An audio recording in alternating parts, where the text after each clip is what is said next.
Hi ವೀಕ್ಷಕರೇ, ಎಲ್ಲರಿಗೂ ನಮಸ್ಕಾರ. ನೋಡಿ, ಸರ್ಕಾರದಿಂದ ಕೊನೆಗೂ ಗೃಹಲಕ್ಷ್ಮಿ ಯೋಜನೆಯ ಪ್ರತಿಯೊಂದು ಫಲಾನುಭವಿಗಳಿಗೆ ಭರ್ಜರಿ ಗುಡ್ಡಿಸ್ನ ಕೊಟ್ಟಿದ್ದು, ನಿಮ್ಮ ಬ್ಯಾಂಕ್ ಖಾತೆಗೆ ಸರ್ಕಾರ ಒಟ್ಟು 6,000 ಹಣನ ಜಮಾ ಮಾಡ್ತಾ ಇದೆ. ನಾಳೆ ಶನಿವಾರ ಜೂನ್ 7ರಿಂದ ಕರ್ನಾಟಕದ 26 ಜಿಲ್ಲೆಗಳ ಪ್ರತಿಯೊಂದು ಫಲಾನುಭವಿಗಳಿಗೆ ಸರ್ಕಾರ 4 ಹಂತಗಳಲ್ಲಿ ಹಂತ ಹಂತವಾಗಿ ಈ 6,000 ಹಣನ ಜಮಾ ಮಾಡ್ತಾ ಇದೆ. ಅದೇ ರೀತಿ ಈ 6,000 ಹಣನ 1,00,000ಕ್ಕಿಂತ ಅಧಿಕ ಫಲಾನುಭವಿಗಳಿಗೆ ಸರ್ಕಾರ ಕ್ಯಾನ್ಸಲ್ ಮಾಡಿದೆ. ಹಾಗಾದರೆ ಬನ್ನಿ ಸ್ನೇಹಿತರೆ, ಯಾರಿಗೆಲ್ಲ ಹಣ ಜಮಾ ಆಗ್ತಾ ಇದೆ ಮತ್ತು ಯಾವ ಫಲಾನುಭವಿಗಳಿಗೆ ಕ್ಯಾನ್ಸಲ್ ಆಗ್ತಾ ಇದೆ ಅಂತ ನಾನು ನಿಮಗೆ ಈ ಒಂದು ವಿಡಿಯೋದಲ್ಲಿ ತಿಳಿಸ್ಕೊಡ್ತಾ ಇದ್ದೀನಿ. ಅದಕ್ಕಿಂತ ಮೊದಲು ನೀವೇನಾದ್ರೂ ಇನ್ನೂ ಕೂಡ ನನ್ನ ಚಾನಲ್ನ ಸಬ್ಸ್ಕ್ರೈಬ್ ಆಗಿಲ್ಲ ಅಂದರೆ ದಯವಿಟ್ಟು ಪ್ರತಿಯೊಬ್ಬರು ಚಾನಲ್ನ ಸಬ್ಸ್ಕ್ರೈಬ್ ಮಾಡ್ಕೊಳ್ಳಿ, ಹಾಗೆ ವಿಡಿಯೋಗೆ ಒಂದು ಲೈಕ್ನ ಕೊಡಿ. ಹೌದು ಸ್ನೇಹಿತರೆ, ಕೊನೆಗೂ ಗೃಹಲಕ್ಷ್ಮಿ ಯೋಜನೆಯ ಪ್ರತಿಯೊಂದು ಫಲಾನುಭವಿಗಳಿಗೆ ಪೆಂಡಿಂಗ್ ಇರುವಂತಹ ಕಳೆದ 3 ತಿಂಗಳ 6,000 ಹಣ ಅಂದರೆ ಮಾರ್ಚ್, ಏಪ್ರಿಲ್ ಮತ್ತು ಮೇ ತಿಂಗಳ ಹಣ. ಈಗಾಗಲೇ ಸಾಕಷ್ಟು ಫಲಾನುಭವಿಗಳು ಮಾರ್ಚ್ ತಿಂಗಳ ಹಣನ ಪಡ್ಕೊಂಡಿದ್ದೀರಾ. ಉಳಿದಿರುವಂತಹ ಏಪ್ರಿಲ್ ಮತ್ತು ಮೇ ತಿಂಗಳ ಹಣ ನಿಮ್ಮ ಬ್ಯಾಂಕ್ ಖಾತೆಗೆ ಸರ್ಕಾರ ಜಮಾ ಮಾಡ್ತಾ ಇದ್ದು, ಜೂನ್ 7 ಶನಿವಾರದಿಂದ ಕರ್ನಾಟಕದ ಪ್ರತಿಯೊಂದು ಫಲಾನುಭವಿಗಳ ಬ್ಯಾಂಕ್ ಖಾತೆಗೆ 4 ಹಂತಗಳಲ್ಲಿ ಹಂತ ಹಂತವಾಗಿ ಪ್ರತಿಯೊಂದು ಜಿಲ್ಲೆಗಳಿಗೆ ಸರ್ಕಾರ ಈ ಒಂದು ಹಣನ ಜಮಾ ಮಾಡ್ತಾ ಇದೆ. ಅದೇ ರೀತಿ ಈ ಬಾರಿ ಈ ಗೃಹಲಕ್ಷ್ಮಿ ಯೋಜನೆಯ ಹಣದ ಜೊತೆಗೆ ಯಾರಿಗೆಲ್ಲ ಅನ್ನಭಾಗ್ಯ ಯೋಜನೆಯ ಪೆಂಡಿಂಗ್ ಇರುವ ಹಣ ಜಮಾ ಆಗಿಲ್ಲ, ನಿಮ್ಮ ಬ್ಯಾಂಕ್ ಖಾತೆಗೆ ಅನ್ನಭಾಗ್ಯ ಯೋಜನೆಯ ಕಳೆದ 5 ತಿಂಗಳ ಪೆಂಡಿಂಗ್ ಇರುವ ಒಟ್ಟು 2,000 ಹಣನ ಕೂಡ ಸರ್ಕಾರ ಜಮಾ ಮಾಡ್ತಾ ಇದೆ. ಅದೇ ರೀತಿ ಪ್ರತಿಯೊಂದು ಫಲಾನುಭವಿಗಳಿಗೆ ಸರ್ಕಾರ ಮುಖ್ಯವಾದ ಮಾಹಿತಿನ ಕೊಟ್ಟಿದ್ದು, ಈ ಬಾರಿ ಗೃಹಲಕ್ಷ್ಮಿ ಯೋಜನೆಯ ಹಣನ ಸರ್ಕಾರ ಸುಮಾರು 1,00,000ಕ್ಕಿಂತ ಅಧಿಕ ಫಲಾನುಭವಿಗಳಿಗೆ ಕ್ಯಾನ್ಸಲ್ ಮಾಡಿದೆ. ಅಂದರೆ ಈ 1,00,000ಕ್ಕಿಂತ ಅಧಿಕ ಫಲಾನುಭವಿಗಳಿಗೆ ಇನ್ನು ಮುಂದೆ ಸರ್ಕಾರ ಯಾವುದೇ ರೀತಿಯ ಗೃಹಲಕ್ಷ್ಮಿ ಯೋಜನೆಯ ಹಣನ ಜಮಾ ಮಾಡೋದಿಲ್ಲ ಅಂತ ಒಂದು ಮಾಹಿತಿನ ಕೊಟ್ಟಿದೆ. ಹಾಗಾದರೆ ನೀವು ಕೇಳ್ಬೋದು ಸ್ನೇಹಿತರೆ, ಯಾವ ಕಾರಣಕ್ಕೆ ಸರ್ಕಾರ ಈ ಫಲಾನುಭವಿಗಳಿಗೆ ಹಣನ ಕ್ಯಾನ್ಸಲ್ ಮಾಡಿದೆ ಅಂತ. ನೋಡಿ ಸ್ನೇಹಿತರೆ, ಸರ್ಕಾರದಿಂದ ಬಂದಿರುವಂತಹ ಒಂದು ಮಾಹಿತಿಯ ಪ್ರಕಾರ ಸರ್ಕಾರ ಪ್ರತಿಯೊಂದು ಫಲಾನುಭವಿಗಳ ಒಂದು ದಾಖಲಾತಿಗಳನ್ನ ಮರುಪರಿಶೀಲನೆ ಮಾಡಿ ನಂತರ ನಿಮ್ಮ ಬ್ಯಾಂಕ್ ಖಾತೆಗೆ ಹಣ ಜಮಾ ಮಾಡುತ್ತೆ. ಈ ಮರುಪರಿಶೀಲನೆ ಮಾಡುವಂತಹ ಸಂದರ್ಭದಲ್ಲಿ ಸರ್ಕಾರ 5 ಹೊಸ ನಿಯಮಗಳ ಆಧಾರದ ಮೇಲೆ ನಿಮ್ಮ ದಾಖಲಾತಿಗಳನ್ನ ಮರುಪರಿಶೀಲನೆ ಮಾಡ್ತಾರೆ. ಈ ಒಂದು ನಿಯಮಗಳ ಪ್ರಕಾರ ಈ 1,00,000ಕ್ಕಿಂತ ಅಧಿಕ ಫಲಾನುಭವಿಗಳಿಗೆ ಈ ಬಾರಿ ಹಣ ಜಮಾ ಆಗ್ತಾ ಇಲ್ಲ. ಹಾಗಾದರೆ ಬನ್ನಿ ಸ್ನೇಹಿತರೆ, ಸರ್ಕಾರ ಜಾರಿಗೆ ತಂದಿರುವ ಆ ಹೊಸ ನಿಯಮಗಳು ಏನು ಅಂತ ಕೂಡ ನಾನು ನಿಮಗೆ ಈ ಒಂದು ವಿಡಿಯೋದಲ್ಲಿ ತಿಳಿಸ್ಕೊಡ್ತಾ ಇದ್ದೀನಿ.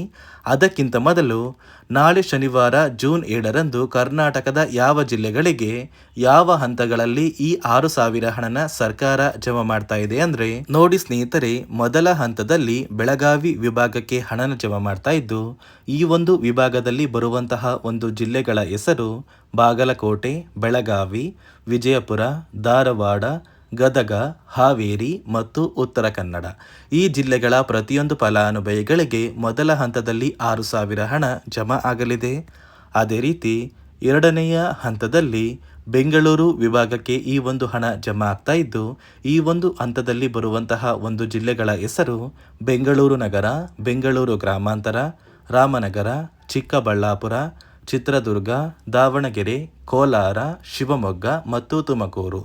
ಈ ಜಿಲ್ಲೆಗಳಿಗೆ ಎರಡನೆಯ ಹಂತದಲ್ಲಿ ಸರ್ಕಾರ ಹಣನ ಜಮಾ ಮಾಡ್ತಾ ಇದ್ದು, ಮೂರನೆಯ ಹಂತದಲ್ಲಿ ಕಲಬುರಗಿ ವಿಭಾಗಕ್ಕೆ ಗೃಹಲಕ್ಷ್ಮಿ ಯೋಜನೆಯ 6,000 ಹಣ ಜಮಾ ಆಗ್ತಾ ಇದೆ. ಈ ಒಂದು ವಿಭಾಗದಲ್ಲಿ ಬರುವಂತಹ ಒಂದು ಜಿಲ್ಲೆಗಳ ಹೆಸರು ಬಳ್ಳಾರಿ, ಬೀದರ್, ಕಲಬುರಗಿ, ಕೊಪ್ಪಳ, ರಾಯಚೂರು, ಯಾದಗಿರಿ ಮತ್ತು ವಿಜಯನಗರ. ಈ ಜಿಲ್ಲೆಗಳಿಗೆ ಮೂರನೆಯ ಹಂತದಲ್ಲಿ ಹಣ ಜಮಾ ಆಗ್ತಾ ಇದ್ದು, ನಾಲ್ಕನೆಯ ಮತ್ತು ಕೊನೆಯ ಹಂತದಲ್ಲಿ ಮೈಸೂರು ವಿಭಾಗಕ್ಕೆ ಹಣ ಜಮಾ ಆಗ್ತಾ ಇದೆ. ಈ ಒಂದು ವಿಭಾಗದಲ್ಲಿ ಚಾಮರಾಜನಗರ, ಚಿಕ್ಕಮಗಳೂರು, ದಕ್ಷಿಣ ಕನ್ನಡ, ಹಾಸನ, ಕೊಡಗು, ಮಂಡ್ಯ, ಮೈಸೂರು ಮತ್ತು ಉಡುಪಿ. ಈ ಜಿಲ್ಲೆಗಳ ಪ್ರತಿಯೊಂದು ಫಲಾನುಭವಿಗಳಿಗೆ ನಾಲ್ಕನೆಯ ಹಂತದಲ್ಲಿ ಹಣ ಜಮಾ ಆಗ್ತಾ ಇದ್ದು, ನಿಮ್ಮ ಬ್ಯಾಂಕ್ ಖಾತೆಗೆ ಜೂನ್ ತಿಂಗಳ 10ರಷ್ಟರಲ್ಲಿ ಪ್ರತಿಯೊಂದು ಫಲಾನುಭವಿಗಳು ಗೃಹಲಕ್ಷ್ಮಿ ಯೋಜನೆಯ ಈ 6,000 ಹಣನ ಪಡ್ಕೋತೀರಾ. ನೋಡಿ ಸ್ನೇಹಿತರೆ, ಈ ಬಾರಿ ಸುಮಾರು 1,00,000ಕ್ಕಿಂತ ಅಧಿಕ ಫಲಾನುಭವಿಗಳ ಬ್ಯಾಂಕ್ ಖಾತೆಗೆ ಸರ್ಕಾರ ಗೃಹಲಕ್ಷ್ಮಿ ಯೋಜನೆಯ ಹಣನ ಜಮಾ ಮಾಡ್ತಾ ಇಲ್ಲ. ಕಾರಣ ಏನು ಅಂದರೆ ನಿಮ್ಮ ಬ್ಯಾಂಕ್ ಖಾತೆಗೆ ಡೆಬಿಟ್ ಮೂಲಕ ಹಣ ಜಮಾ ಮಾಡುವಂತಹ ಸಂದರ್ಭದಲ್ಲಿ ಸರ್ಕಾರ ಸಾಕಷ್ಟು ಫಲಾನುಭವಿಗಳ ಒಂದು ಬ್ಯಾಂಕ್ ಖಾತೆಗೆ ಹಣ ಜಮಾ ಮಾಡೋದನ್ನು ಕ್ಯಾನ್ಸಲ್ ಮಾಡಿದೆ. ಯಾಕಂದರೆ ಇತ್ತೀಚೆಗೆ ಹಣಕಾಸು ಇಲಾಖೆ ಜಾರಿಗೆ ತಂದಿರುವ 5 ನಿಯಮಗಳ ಆಧಾರದ ಮೇಲೆ ಪ್ರತಿಯೊಂದು ಫಲಾನುಭವಿಗಳಿಗೆ ಸರ್ಕಾರ ಈ ಒಂದು ಹಣನ ಜಮಾ ಮಾಡ್ತಾ ಇದ್ದು, ಯಾರೆಲ್ಲ ಫಲಾನುಭವಿಗಳು ಈ ನಿಯಮಗಳನ್ನ ಪಾಲಿಸಿಲ್ಲ ನಿಮ್ಮ ಬ್ಯಾಂಕ್ ಖಾತೆಗೂ ಕೂಡ ಹಣ ಜಮಾ ಆಗೋದಿಲ್ಲ. ಹಾಗಾದರೆ ಬನ್ನಿ ಸ್ನೇಹಿತರೆ, ಸರ್ಕಾರ ಜಾರಿಗೆ ತಂದಿರುವ ಆ 5 ಹೊಸ ನಿಯಮಗಳು ಏನು ಅಂತ ನಾನು ನಿಮಗೆ ತಿಳಿಸ್ಕೊಡ್ತಾ ಇದ್ದೀನಿ. ನೋಡಿ ಸ್ನೇಹಿತರೆ, ಮೊದಲನೆಯ ಒಂದು ನಿಯಮ ಬಂದು ಸಾಕಷ್ಟು ಫಲಾನುಭವಿಗಳು ಹೊಂದಿರುವಂತಹ ಒಂದು ರೇಷನ್ ಕಾರ್ಡ್ ಏನಿದೆ, ಆ ಒಂದು ರೇಷನ್ ಕಾರ್ಡ್ನ ಮನೆಯ ಸದಸ್ಯರ ಪ್ರತಿಯೊಬ್ಬರ ಒಂದು ಆಧಾರ್ ಕಾರ್ಡ್ನ ನಿಮ್ಮ ರೇಷನ್ ಕಾರ್ಡ್ಗೆ ಕಡ್ಡಾಯವಾಗಿ ಲಿಂಕ್ ಮಾಡಿಸ್ಬೇಕು.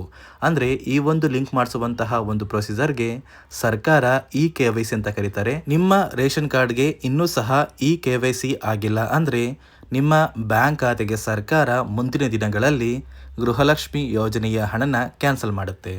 ಅದೇ ರೀತಿ ಎರಡನೆಯ ಒಂದು ನಿಯಮ ಬಂದು ಸಾಕಷ್ಟು ಫಲಾನುಭವಿಗಳು ಕಳೆದ 3 ತಿಂಗಳಿಂದ ಸರ್ಕಾರದಿಂದ ಬರ್ತಾ ಇರುವಂತಹ ಒಂದು ರೇಷನ್ ಏನಿದೆ, ಅಂದರೆ ಉಚಿತ ಅಕ್ಕಿ ಏನಿದೆ, ಈ ಒಂದು ರೇಷನ್ನ ಪಡ್ಕೋತಾ ಇಲ್ಲ.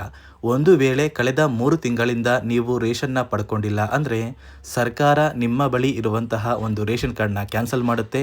ನಿಮ್ಮ ರೇಷನ್ ಕಾರ್ಡ್ನ ಸರ್ಕಾರ ಕ್ಯಾನ್ಸಲ್ ಮಾಡಿದರೆ ನಿಮ್ಮ ಬ್ಯಾಂಕ್ ಖಾತೆಗೆ ಗೃಹಲಕ್ಷ್ಮಿ ಯೋಜನೆಯ ಹಣ ಇರ್ಬೋದು ಮತ್ತು ಸರ್ಕಾರದಿಂದ ಬರುವಂತಹ ಒಂದು ಸೌಲಭ್ಯಗಳನ್ನ ನೀವು ಕಳ್ಕೋಬೇಕಾಗುತ್ತೆ.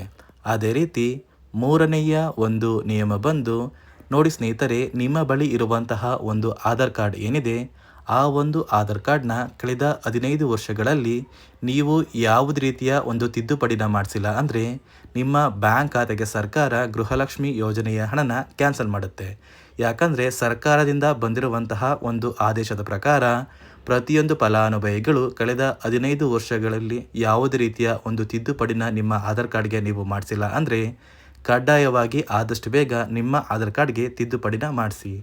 ಅದೇ ರೀತಿ ನಾಲ್ಕನೆಯ ಒಂದು ನಿಯಮ ಬಂದು ನಿಮ್ಮ ಕುಟುಂಬದ ಒಂದು ವಾರ್ಷಿಕ ಆದಾಯ 7 ಲಕ್ಷಕ್ಕಿಂತ ಕಡಿಮೆ ಇರಬೇಕು. ಒಂದು ವೇಳೆ ನಿಮ್ಮ ಕುಟುಂಬದ ವಾರ್ಷಿಕ ಆದಾಯ 7 ಲಕ್ಷಕ್ಕಿಂತ ಜಾಸ್ತಿ ಇದ್ದರೆ ನಿಮ್ಮ ಬ್ಯಾಂಕ್ ಖಾತೆಗೆ ಸರ್ಕಾರ ಗೃಹಲಕ್ಷ್ಮಿ ಯೋಜನೆಯ ಹಣನ ಕ್ಯಾನ್ಸಲ್ ಮಾಡುತ್ತೆ. ಅದೇ ರೀತಿ ಐದನೆಯ ಒಂದು ನಿಯಮ ಬಂದು ನಿಮ್ಮ ಕುಟುಂಬದ ಸದಸ್ಯರು ಅಥವಾ ಗೃಹಲಕ್ಷ್ಮಿ ಯೋಜನೆಯ ಫಲಾನುಭವಿಗಳು ಯಾರು ಕೂಡ ಸರ್ಕಾರಿ ನೌಕರರಾಗಿ ಕಾರ್ಯನಿರ್ವಹಿಸ್ತಾ ಇರಬಾರ್ದು. ಒಂದು ವೇಳೆ ನಿಮ್ಮ ಕುಟುಂಬದಲ್ಲಿ ಯಾರೇ ಆಗಿದ್ರೂ ಸರ್ಕಾರಿ ನೌಕರರಾಗಿ ಕಾರ್ಯನಿರ್ವಹಿಸ್ತಾ ಇದ್ದರೆ ನಿಮ್ಮ ಬ್ಯಾಂಕ್ ಖಾತೆಗೆ ಗೃಹಲಕ್ಷ್ಮಿ ಯೋಜನೆಯ ಹಣ ಕ್ಯಾನ್ಸಲ್ ಆಗುತ್ತೆ. ಈ 5 ನಿಯಮಗಳ ಆಧಾರದ ಮೇಲೆ ಪ್ರತಿಯೊಂದು ಫಲಾನುಭವಿಗಳಿಗೆ ಸರ್ಕಾರ ಹಣ ಜಮಾ ಮಾಡ್ತಾ ಇದೆ. ಒಂದು ವೇಳೆ ನೀವು ಈ 5 ನಿಯಮಗಳನ್ನ ಪಾಲಿಸಿಲ್ಲ ಅಂದರೆ ನೀವು ಕೂಡ ಗೃಹಲಕ್ಷ್ಮಿ ಯೋಜನೆಯ ಹಣದಿಂದ ವಂಚಿತರಾಗಬೇಕಾಗುತ್ತೆ. ಸರ್ಕಾರದಿಂದ ನಾಳೆ ಶನಿವಾರ ಜೂನ್ 7ರಂದು 26 ಜಿಲ್ಲೆಗಳಿಗೆ 4 ಹಂತಗಳಲ್ಲಿ ಹಣ ಜಮಾ ಆಗ್ತಾ ಇದೆ ಅಂತ ಹೇಳ್ತಾ, ಇದಿಷ್ಟು ಸರ್ಕಾರದಿಂದ ಬಂದಿರುವಂತಹ ಒಂದು ಹೊಸ ಮಾಹಿತಿಯಾಗಿದೆ. ನಾನು ಕೊಟ್ಟಿರುವಂತಹ ಮಾಹಿತಿ ನಿಮಗೆ ಇಷ್ಟ ಆಗಿದ್ದಲ್ಲಿ ದಯವಿಟ್ಟು ಪ್ರತಿಯೊಬ್ಬರು ನನ್ನ ಚಾನಲ್ನ ಸಬ್ಸ್ಕ್ರೈಬ್ ಮಾಡ್ಕೊಳ್ಳಿ. ಹಾಗೆ ವಿಡಿಯೋಗೆ ಒಂದು ಲೈಕ್ನ ಕೊಡಿ.